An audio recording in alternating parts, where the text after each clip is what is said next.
So ito, sunod, mga kababayan. Ito yung sunod ha. Ano ba yan, Ken? Yung sunod. Naku, mga kababayan. Ito na nga. Kung nakita nyo mga kababayan, dyan sa ating title. Ha? Sa title natin mga kababayan, kung nakita nyo po, ganito po siya. Si Imelda Marcos daw, dinawit nitong mga DDS, lalong-lalo na si Maharlika. Actually mga kababayan, alam naman po natin na si Maharlika po ay fake news. So ngayon, mga kababayan,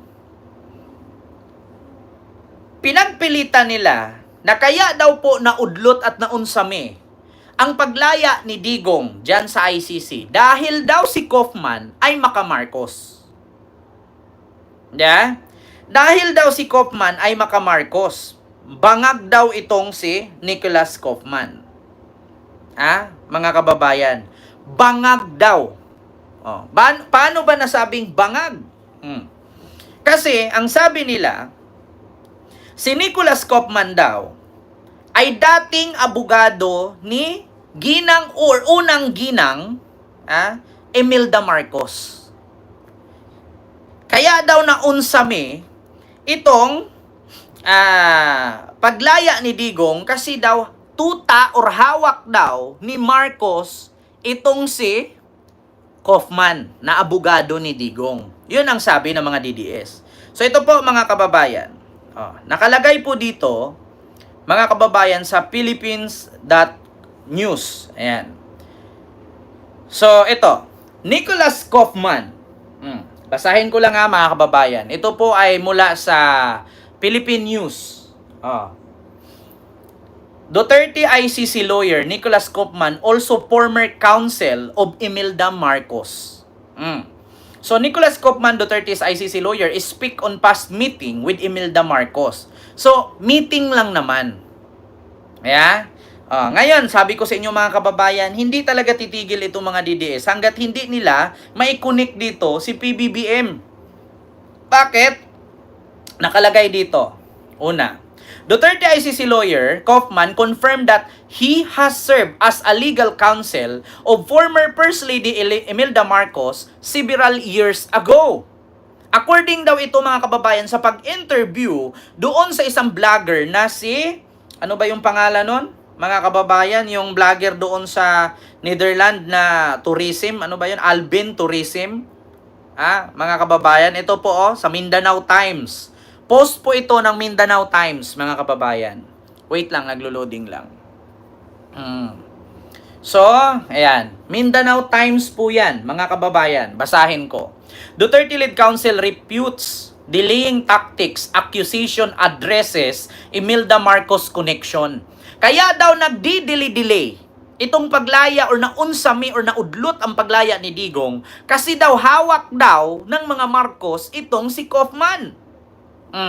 So nakalagay dito, lawyer Nicholas Kaufman, lead defense counsel for former President Rodrigo Duterte in his International Criminal Court or ICC, has vehemently denied accusation of employing delaying tactics and addressed concern regarding his past professional associations, including a meeting with Imelda Marcos. In a recent written interview on July 29 shared by Albin Tourism, yung vlogger po yan, na bakla doon, na laging nag-o-organize ng rally. Netherlands, based supporter of former President Duterte, Kaufman provide detailed responses to questions surrounding Duterte's ongoing legal battle at the ICC, addressing the delaying tactics allegation. I am stalling nothing, he stated.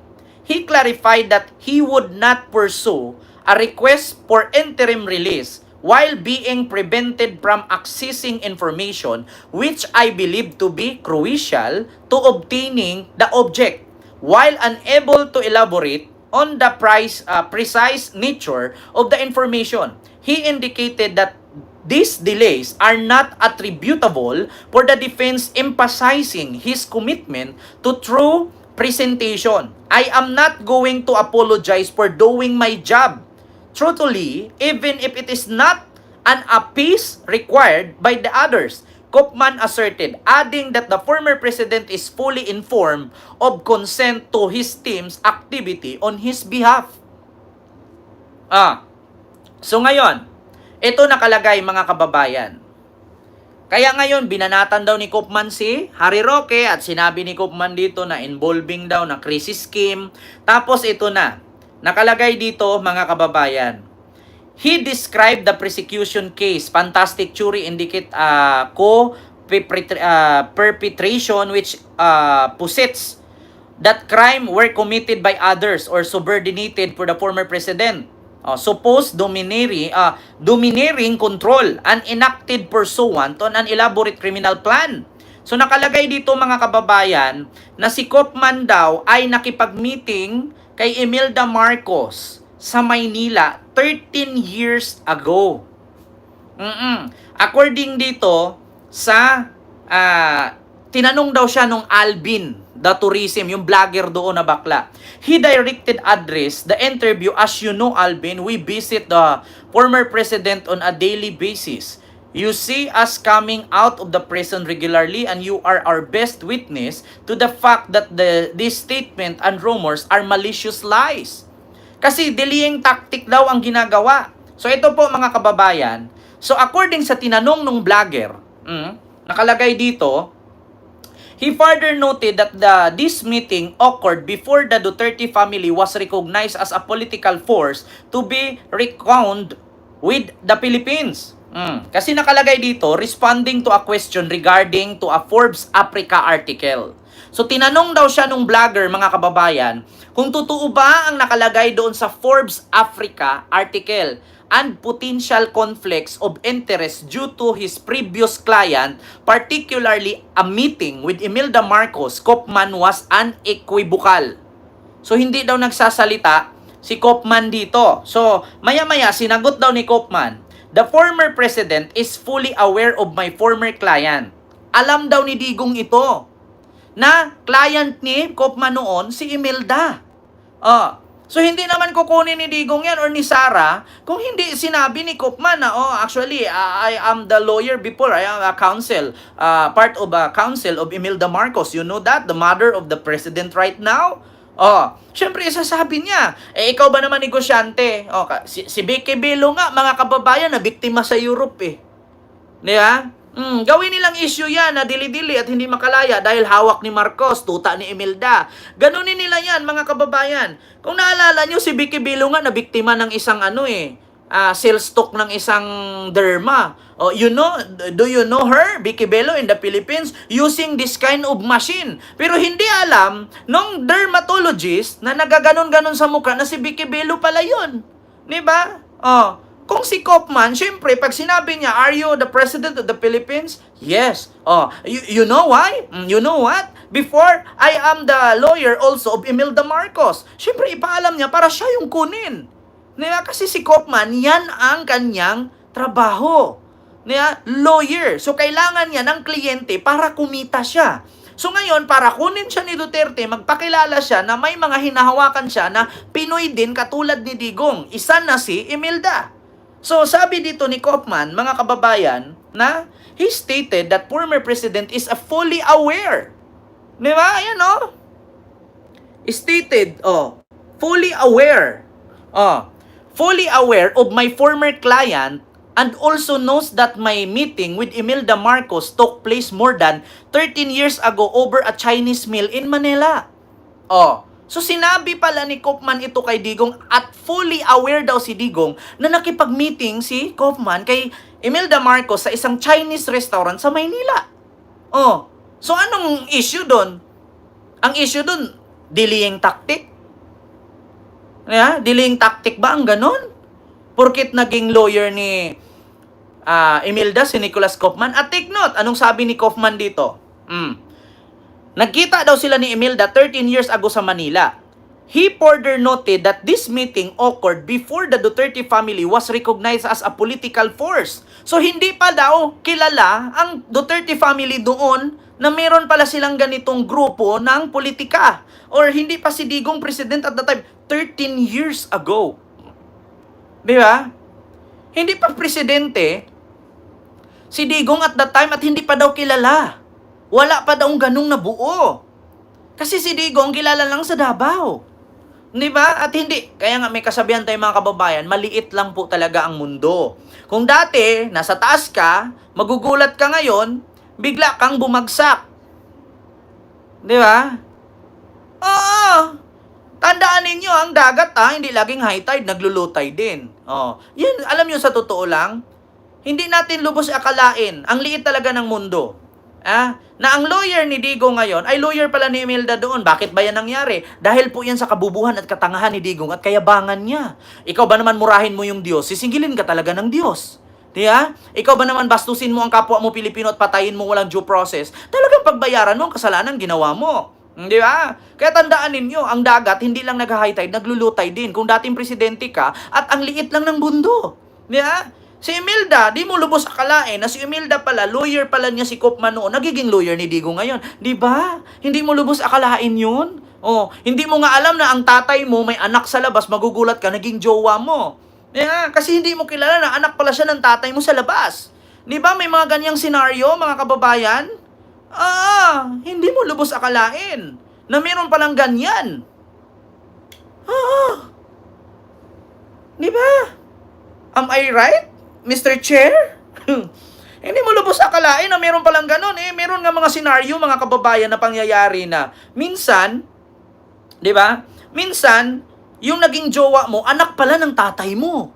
Sa labas. Minsan nga, magugulat ka, pinsan mo lang, naging jowa mo yung pinsan ko, sa probinsya, ang asawa niya, kamag-anak lang din nila, second cousin niya. Bakit? Ang lolo at yung lola nung jowa niya or naging asawa niya, magpinsan. Di ba? Kaya ang liit ng mundo, mga kababayan. Queen Layo ni Silupo at sa Sirisa Force. Ang liit ng mundo. Di ba? Di nyo lubos akalain na yung abogado ni Imelda Marcos 13 years ago, si Kopman, naging abogado ni Digong ngayon. Di ba? Di ba? Kaya wag nyong idahilan na kaya nagdili-dili ang delaying tactics daw, na si Digong ay hindi makalaya dahil hawak daw ni Marcos si Kopman. Ay putang ina ko ako tanungin, anong koneksyon ng kaso ni Imelda at kaso ni Digong?